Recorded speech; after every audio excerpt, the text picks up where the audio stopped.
mientras que por el cracking se obtiene el etileno de la reacción de estos dos materiales, se obtiene el dicloretano y allí se obtiene el cloruro de vinilo monómero, que a través de una polimerización nos permite tener el cloruro de vinilo, el PVC. Esto es importante tener en cuenta porque algunas de las características que tiene el PVC en comparación con otros polímeros se basan en esta característica, el alto contenido de cloro. Adicionalmente, entonces tenemos las características del PVC. El PVC es versátil, está en varias industrias y productos. Ahí vemos tejas, tubos, mangueras, cables, eh, cuero sintético, adicionalmente recipientes o botellas. Entonces están múltiples usos. La otra cosa es la impermeabilidad. Son recipientes impermeables a virus y olores, también resistentes a los rayos gamma, con un bajo costo. Normalmente los compuestos de PVC son competitivos versus otros materiales y la decisión final de usarlos depende no solo del costo, sino también la versatilidad, el tipo de maquinaria disponible y el tipo de precio o nivel al cual se quiere llegar o competir. Adicionalmente tenemos la textura. En el caso del cuero sintético, tenemos una sensación de suavidad como podemos notar normalmente en las sillas, en diferentes elementos de los vehículos o de diferentes muebles para uso doméstico, para uso de oficina. Adicionalmente tenemos la reciclabilidad. El PVC es reciclable al 100%, lo cual es muy importante desde el punto de vista ambiental, que se pueda reciclar. Obviamente el número de veces en el cual se puede reciclar depende de la formulación inicial y de las características iniciales.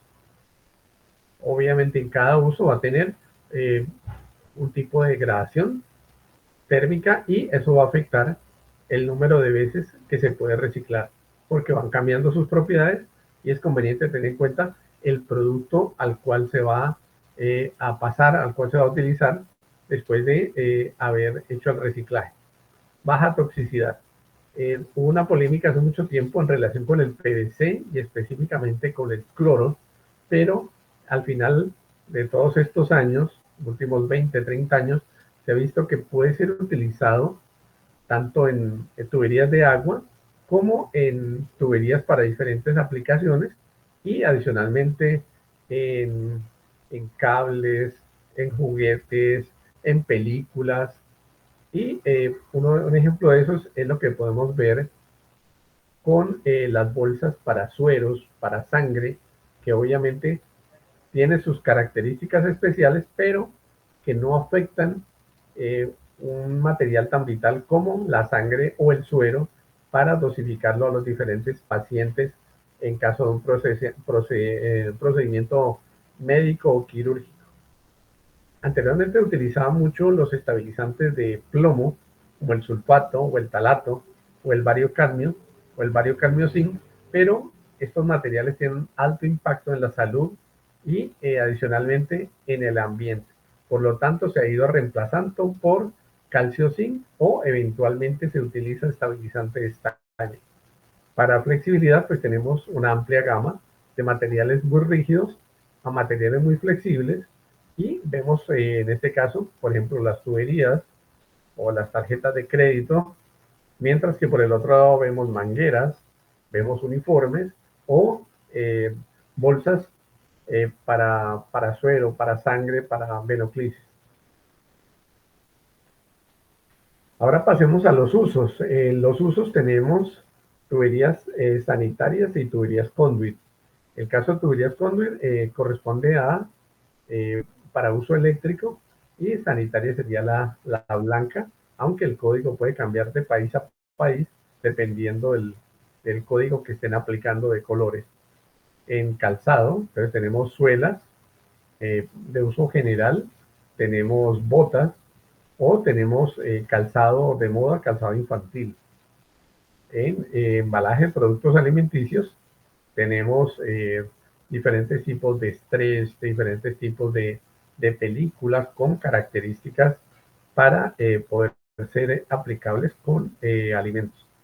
En la industria automovilística tenemos el cierre de ventanas, de algunas puertas. Adicionalmente, el cuero sintético, que llamamos cuerina, corresponde a un compuesto de PVC que simula bastante bien las características del PVC para parecer cuero, pero obviamente no es cuero y lo reemplaza por características técnicas y por precio frente al cuero. Tenemos materiales de construcción, ya hablamos de tejas, de tubos, de cables y de muchas veces placas o películas que van para el techo o para las paredes de las viviendas. En el área médica teníamos las mangueras para venoclisis, adicionalmente los recipientes para sangre y sueros y demás elementos que se pueden aplicar para el tratamientos médicos. Hay también materiales rígidos, como serían los perfiles de diferentes características, de diferentes dimensiones, y los pisos de PVC, que simulan muy bien los pisos de madera o de otros materiales. En cuanto a usos del PVC, miremos este diagrama.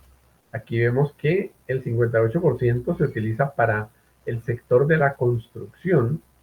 Adicionalmente hay envases y embalajes con un 17%, sector automóvil 4%, sector eléctrico 4%, mobiliario 4% y otra infinidad de aplicaciones, estamos hablando del 13%.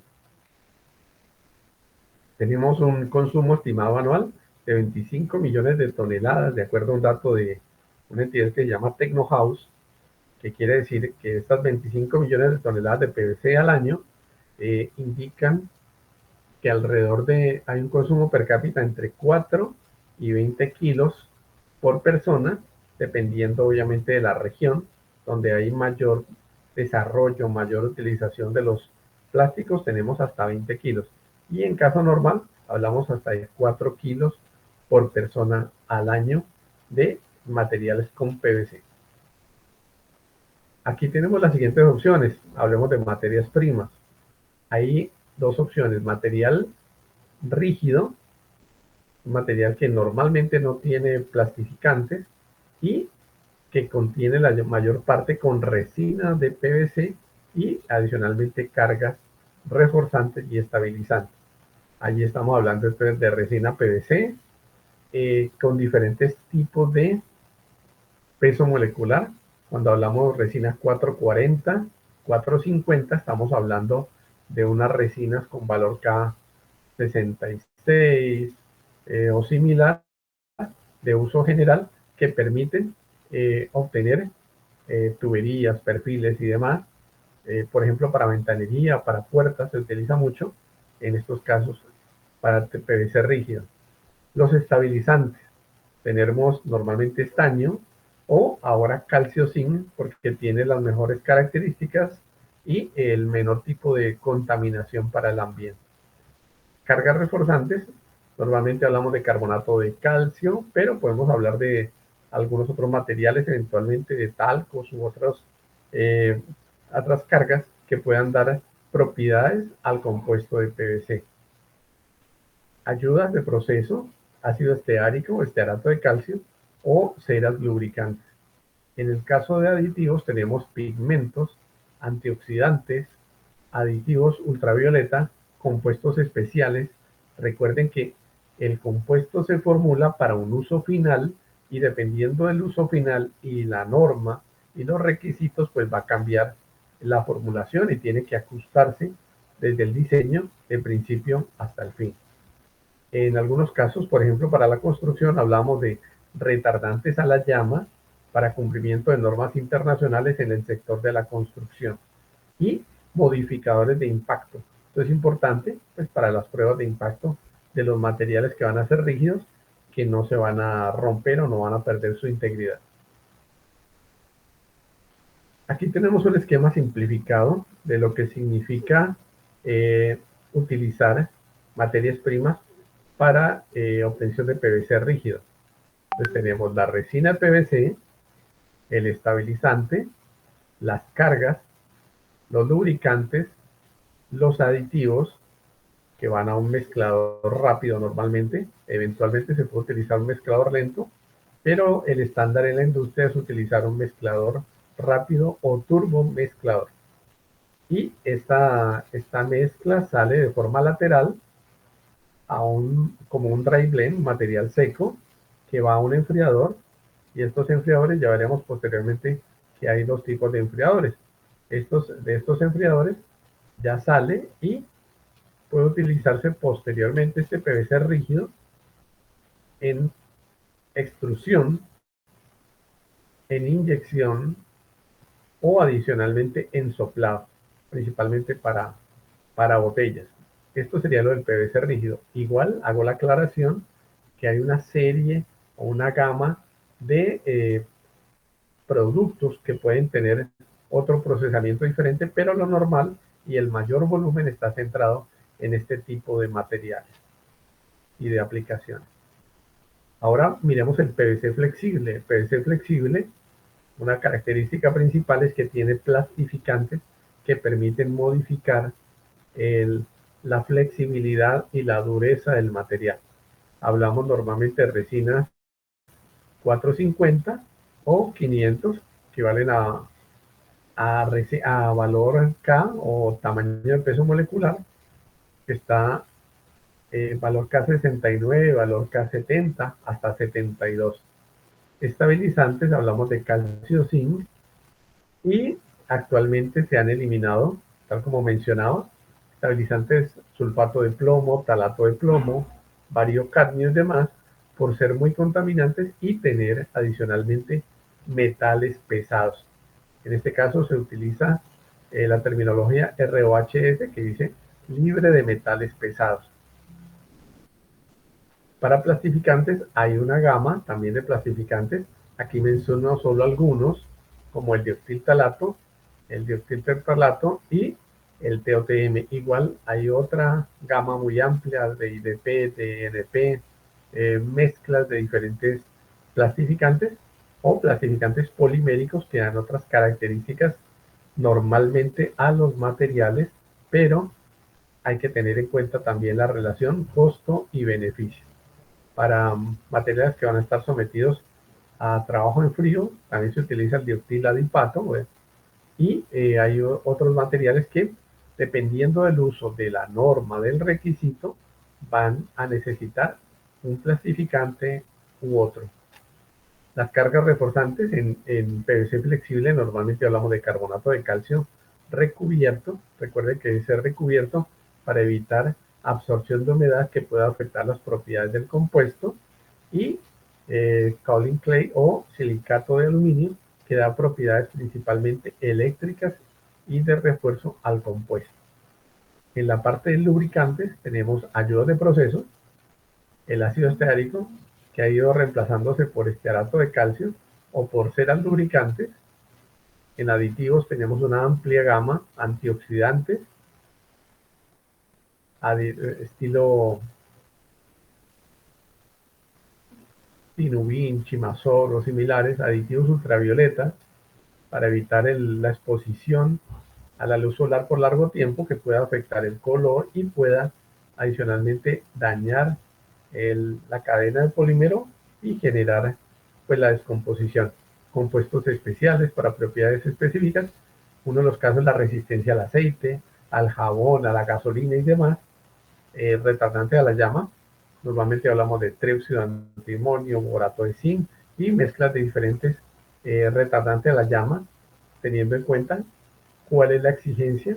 Recuerden que hay pruebas de llama horizontal, vertical, y dependiendo de los requisitos y AAA o demás, pueden tener unos contenidos muy altos de retardante a la llama para cumplir esos requisitos. Y el caso extremo es instalaciones contra incendio. Colorantes tenemos master batch o pigmentos. En el caso de master batch hablamos de granulado. En el caso de pigmentos hablamos de materiales en polvo, tal como estaban como pigmento, antes de ser procesados o convertidos en un master batch. En el caso de tuberías, por ejemplo, se prefiere, o en algunos casos, por ejemplo, con negro de humo, se prefiere utilizar el pigmento porque hay buena dispersabilidad y obviamente un costo menor al utilizar un granulado. También aditivos especiales, antitermitas, antirroedores, ante muchos efectos ambientales o de animales que puedan dañar la estructura del material. Aquí vemos una estructura simplificada donde está la resina PVC y los demás materiales para obtener PVC flexible. Entonces tenemos la resina PVC, el estabilizante, el plastificante, las cargas, los aditivos, los lubricantes, todo este conjunto. Vemos que el plastificante es líquido, la resina eh, tiene un tamaño particular alrededor de 140 micras, mientras que una carga tiene un tamaño de 1 o 2 micras, el lubricante, en hojuelas, bueno, todo este tipo de cosas nos permite obtener en un turbomezclador un dry blend, una mezcla seca de característica muy uniforme. Y de allí obtenemos a través de una extrusora, una granuladora, obtenemos un compuesto de PVC en pellet, que es el que podemos utilizar normalmente para las demás aplicaciones de PVC flexible. Entre ellas están, si es extrusión, pues aquí vemos mangueras, películas, mangueras para venoclisis, cables. En caso de inyección, pues unos ejemplos son estos conos, las botas, las suelas y demás. Ahora miremos algo relacionado con las materias primas utilizadas. Entonces tenemos la resina PVC. Normalmente la resina PVC se obtiene a través de la polimerización del cloruro de vinilo con unos catalizadores y unas condiciones de proceso en los reactores que deben estar controladas de forma automática para evitar que se presente una polimerización descontrolada. Y obviamente esta parte se tiene tanto con material traído del exterior como fabricado en Colombia a través de la obtención del PVC como polímero. Este polímero se obtiene, se empaca en big bags o en sacos y se utiliza para transportarlo a las diferentes plantas. Aquí vemos, interesante, esta resina PVC ampliada 100 veces, en este caso es un valor K70. Lo que vemos es que es curiosa su característica y cuando aumenta la temperatura, cuando arranca el mezclado, se expande como si fuera un maíz pira y permite que en su interior entre el plastificante y los demás materiales en la raíz polimérica. Adicionalmente tenemos un valor K. Mientras hay mayor valor K, tenemos una mejor resistencia térmica y química y adicionalmente una buena absorción de plastificante. Como tenemos esta resina que se hincha, se inflama a medida que aumenta la temperatura en el mezclador, pues lo siguiente es agregar el estabilizante y el plastificante para que puedan ingresar a la matriz del polímero. En los plastificantes tenemos varias opciones. Una que se ha utilizado por mucho tiempo es el deoxintalato. Este es el DOP y se utiliza para muchos compuestos de uso general de tipo 60 grados. Debe tenerse en cuenta obviamente el cuidado con la humedad y con la pureza mínima del 99% para que tenga realmente unas propiedades consistentes con el tiempo. En el caso del DOTP también vemos la importancia de baja humedad, una alta pureza y obviamente que no esté contaminado, debe ser un líquido claro. Y vemos aquí en la formulación anterior aparece C24, 24 carbonos, en este hablamos de 24 carbonos, mientras que en el TOTM, el trexiltimetato, hablamos de 33 carbonos. Esto, aunque es un tema químico, Si vemos la estructura, podemos ver la dificultad para evaporar con el tiempo este material, entonces va a ser más duradero, más estable en el compuesto porque no se pierde fácilmente por efecto de la temperatura. Es mucho más difícil evaporar este TOTM que un DOP. Para la parte estabilizante, en este caso sería para todos los usos rígido y flexible, tenemos que los estabilizantes se utilizan para evitar la degradación térmica del PVC. Y lo que más se utiliza actualmente es calcio zinc, dependiendo de la temperatura, entonces cambia la concentración o cambia el tipo de calcio zinc o cambia las partes o las PHRs que se agreguen a cada tipo de compuesto. Adicionalmente tenemos metilestaño y butilestaño que se utilizan normalmente para tuberías, pues por la relación de buen desempeño del estaño, varios zinc para algunos casos en que se requiere el estabilizante líquido y definitivamente hay materiales prohibidos a la fecha como el sulfato tribásico de plomo, el talato dibásico de plomo, variocadmio y variocadmio zinc.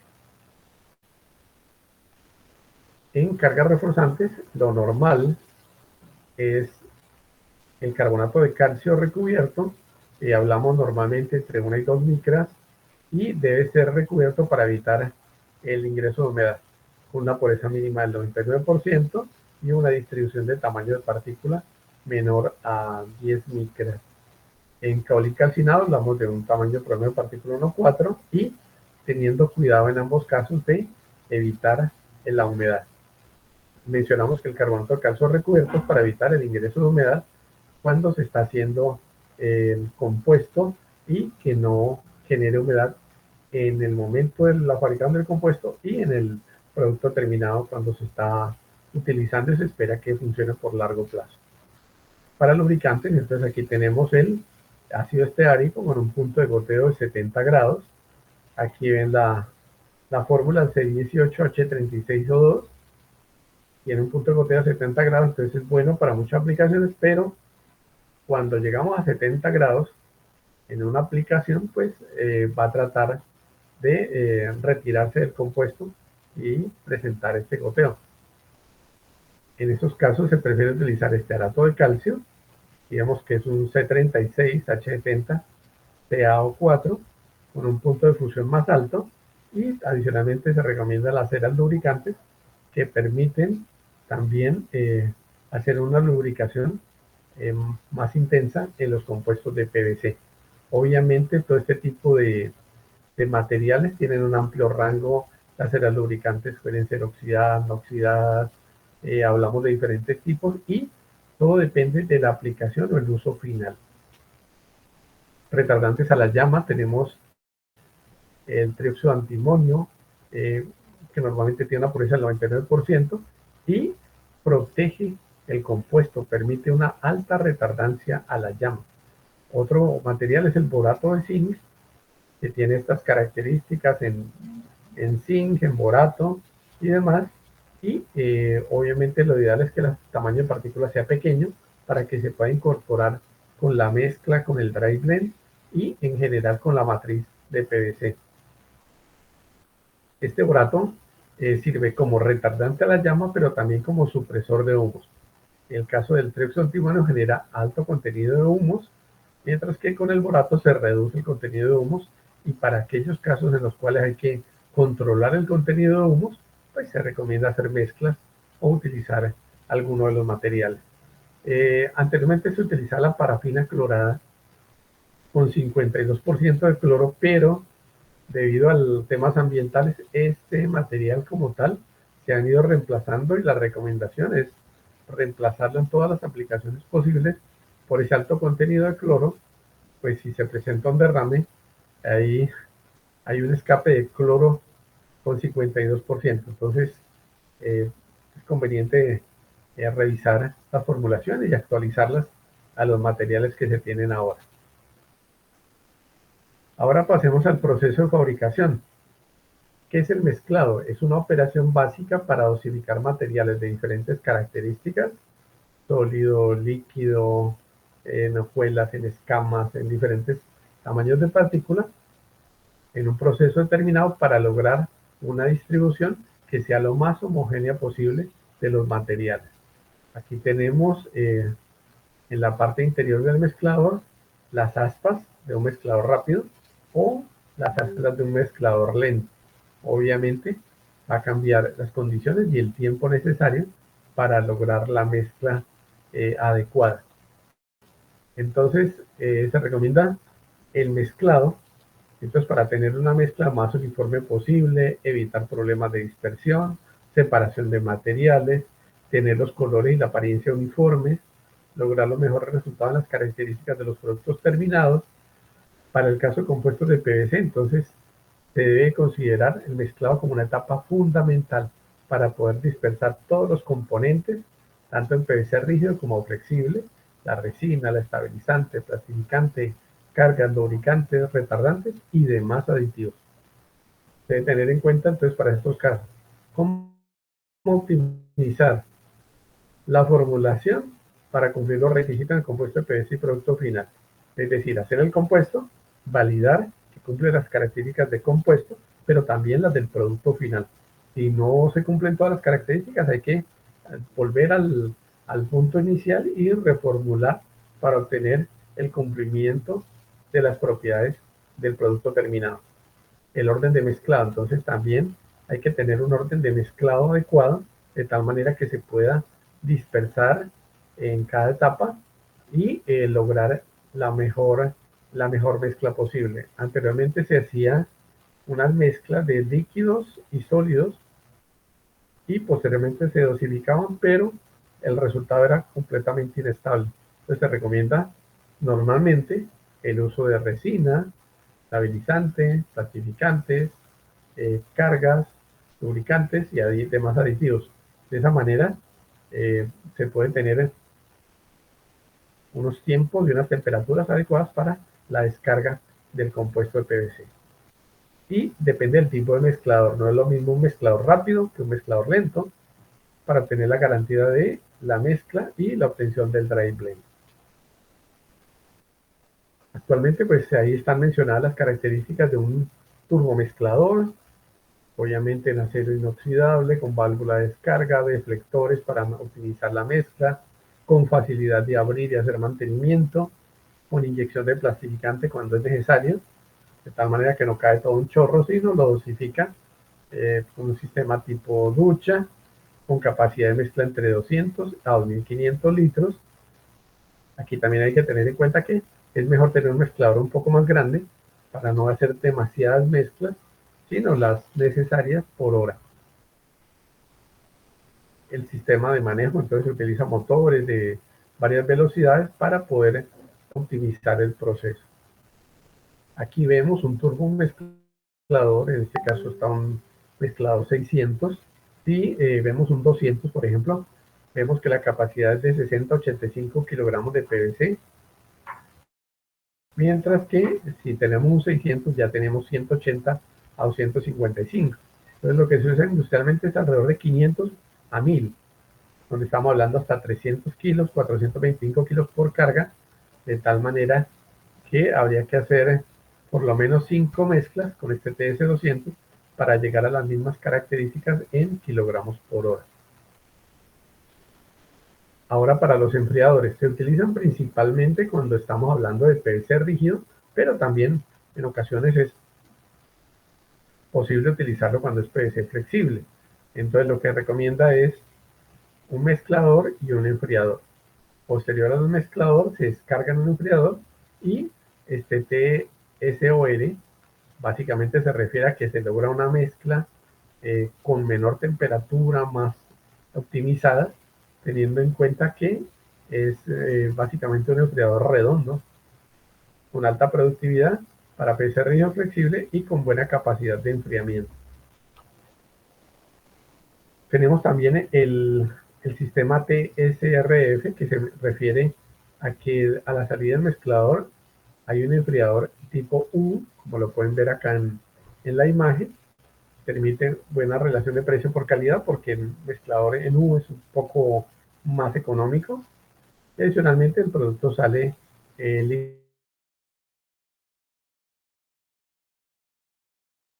pero se puede cargar directamente a las extrusoras y demás para aprovechar la temperatura con la que sale. Aquí vemos unas características de mezclador y enfriador. Miremos por ejemplo, este 1000, capacidad 1000 litros. Tenemos PVC rígido, 2125 kilos, PVC plastificado 1700, y tenemos un enfriador, un mezclador de 1000 litros y un enfriador de 2500 litros. También hay mezcladores horizontales. Aquí pueden ver la imagen interna de un mezclador, en este caso de 2200 litros, supremamente grande, donde el proceso es mucho más lento. Se puede mezclar materiales que sean delicados ante la temperatura, ante el ambiente, y que puedan trabajarse a menos temperatura, pero no van a necesitar más tiempo. Y trabajan hasta 30.000 litros, o sea, es un mezclador impresionante. Los tiempos aumentan. Si hablamos de 10 minutos en un mezclador y enfriador de este tipo, aquí hablamos de una hora, hora y media perfectamente.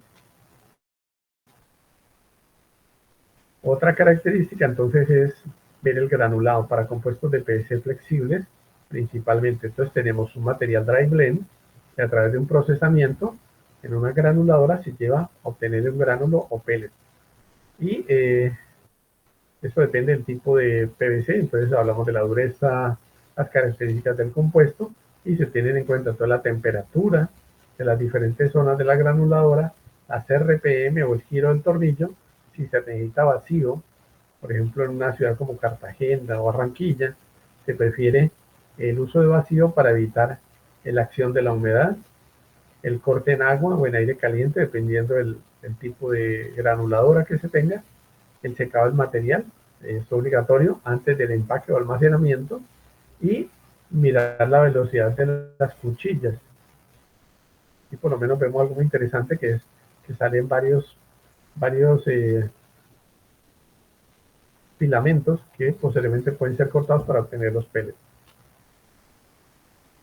En este caso vemos una granuladora de Everplast, donde tenemos el dry blend que pasa a una tolva, se somete a las diferentes zonas de temperatura, pasa por la cuchilla, pasa por un sistema de enfriamiento con aire o con agua. Este pellet entonces sale, se enfría y se puede empacar o se puede utilizar directamente.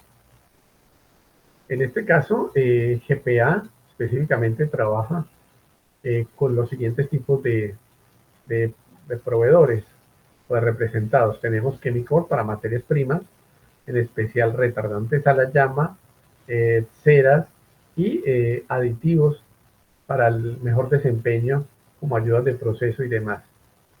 Estabilizantes también, calcio zinc, estabilizante estaño o varios zinc. Valtorta, mezcladores de alta velocidad y de baja velocidad, principalmente turbomezcladores para uso industrial y líneas completas de mezclado. Everplast para granuladoras y líneas para tuberías principalmente, y granuladoras que permiten hacer este proceso que acabamos de mencionar. Givitre para equipos de laboratorio como durómetros, algunos tipos de dinamómetros y adicionalmente equipos especiales para plásticos y cauchos. Con Gintec tenemos hornos, tenemos equipos para pruebas eléctricas y demás, y equipos ultravioleta y otros equipos con Adexin Comexin. Vamos a hablar ahora de pruebas de calidad. Así como hemos visto, entonces hablamos de materias primas, hablamos de procesamiento, pero también es conveniente, muy importante tener en cuenta que hay que hacer un seguimiento de control de calidad en las diferentes etapas del proceso, desde la materia prima, el producto en proceso o el dry blend, y el producto terminado, que sería el compuesto o la pieza que se vaya a fabricar de acuerdo con el tipo de compuesto PVC a utilizar. Normalmente recomienda Para estos casos, la gravedad específica, que permite conocer los gramos por centímetro cúbico, que corresponde a la densidad de un compuesto. Mientras más cargas tenga, mayor es la gravedad específica del compuesto. Y obviamente, si el material tiene muy pocas cargas, entonces va a tener la densidad principalmente de la resina y los otros materiales. En el caso de la dureza, pues lo que hacemos es colocar, dependiendo del tipo de compuesto necesario, si es PVC flexible, entonces utilizamos un durómetro Chor A. Si es un PVC rígido, utilizamos un PVC, una escala Chorten, que es para materiales más rígidos. Se coloca de 15 segundos por lo menos, de tal manera que pueda entrar la aguja y hacer la medición en el tiempo recomendado, y puede ser de uso manual, como lo ven aquí a la izquierda, o de uso automático a través de una pesa, de tal manera que evite la diferencia de operación o la manipulación del operario de la prueba.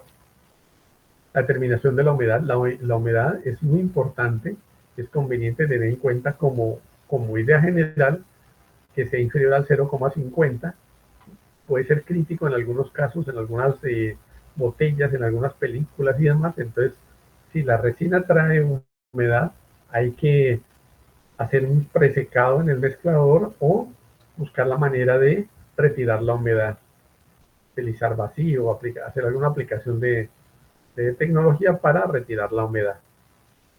Y en este caso recomendamos el uso de equipos infrarrojos, que ofrece también GPA, para poder hacer la determinación de la humedad, tanto como les menciono, en materias primas, como en dry blend, como en producto terminado.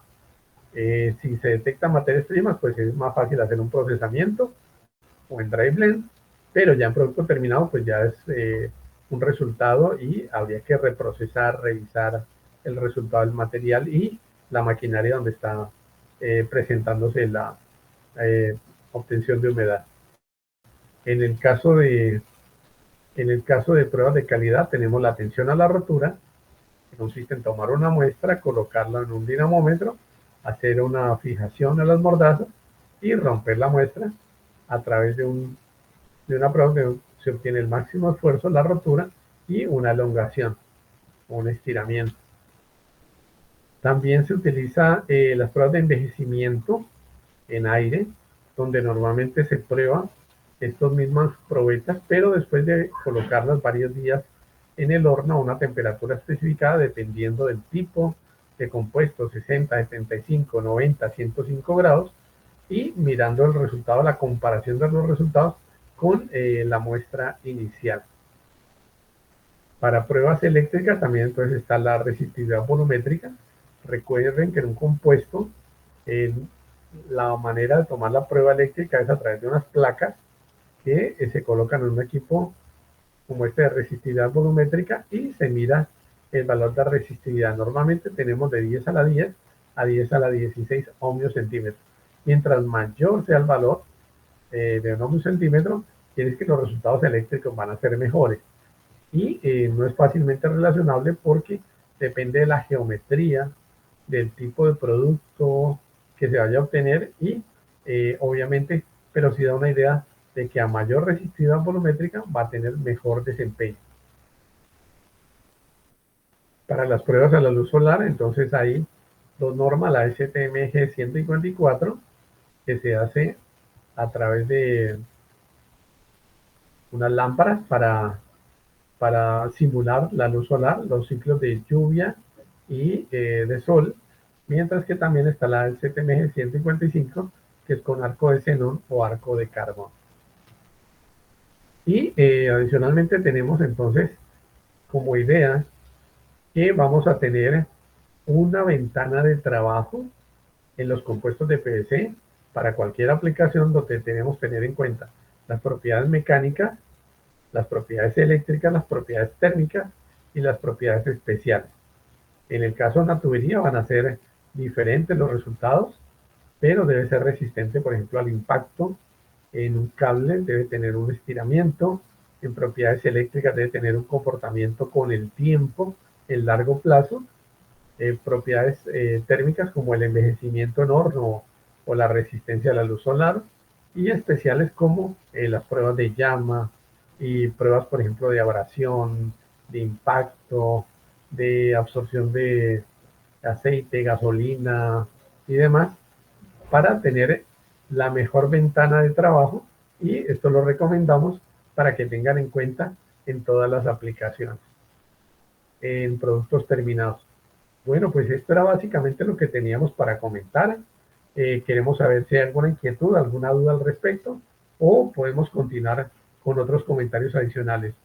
Señor José David, ¿algún comentario? No, no hemos recibido todavía preguntas, Ok, pero agradecemos a las personas que están en el showroom virtual. Por favor, si tienen alguna pregunta, hacer clic allí en los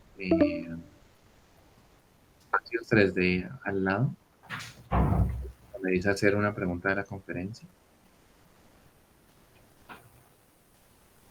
bueno, muy bien. Recuerden finalmente que para un caso específico lo que se recomienda es mirar la norma o el requerimiento del producto terminado, revisar la formulación, actualizar la formulación de los componentes en las partes o las PHR, partes por cien de resina, y validar el desempeño de este material a través de una simulación, a través de una prueba eh, para obtener la pieza. Y adicionalmente también en propiedades especiales debemos tener en cuenta las propiedades reológicas, para aquellos que hacen no solo control de calidad, sino eh, investigación y desarrollo.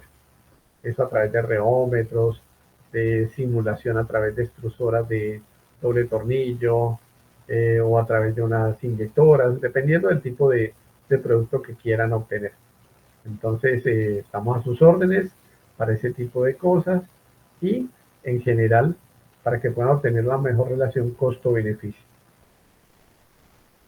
También queremos invitarlos a nuestro próximo webinar, que será el próximo 4 de octubre, seguridad eléctrica en instalaciones industriales, donde vemos la importancia de tener en cuenta aspectos de seguridad eléctrica, no solo para plantas eh, de uso eléctrico, sino para todas las que realizan un procesamiento eh, industrial. Hablamos de reciclaje, hablamos de productos de resinas vírgenes, o cualquier tipo de procesamiento industrial en la industria. Y adicionalmente el próximo 18 de octubre, a las 4 de la tarde, queremos contar con ustedes para el próximo webinar que corresponde al Bravender Metastation 4E, donde vamos a ver las propiedades reológicas que podemos detallar, que no vimos hoy en prácticamente, con este equipo Metastation 4E, y para, para unos comentarios y unas aplicaciones especiales que vamos a tener ese día. Entonces, los esperamos. Muchas gracias por participar. Recuerden, octubre 18, el webinar de Bravender de Metastation 4E para equipos reológicos. El próximo 4, seguridad eléctrica en instalaciones industriales. Y hoy, septiembre 28, muchas gracias por participar en nuestro webinar. Les agradecemos también posteriormente, cuando lo subamos a YouTube, verlo, detallarlo. Si tienen inquietudes específicas, preguntarnos. GPA está atento para atender sus inquietudes en formulaciones, en asistencia técnica, en equipos de laboratorio, en equipos de procesamiento y en materias primas. Entonces, para todos, muchas gracias, una feliz tarde, y que estén muy bien. Gracias a Ah, todos. muchas gracias a todos. Un momento antes de salir, de pronto me gustaría saber si alguien tiene algún comentario sobre la exposición, volver a preguntar el tema de si alguien tiene alguna pregunta. Podrían abrir el micrófono por aquí y comentarnos. Muchas gracias. Asistencia, muy amables. Que tengan una muy bonita tarde. Gracias. Gracias, feliz tarde para todos. Nos esperamos en nuestros próximos webinars. Muchas gracias.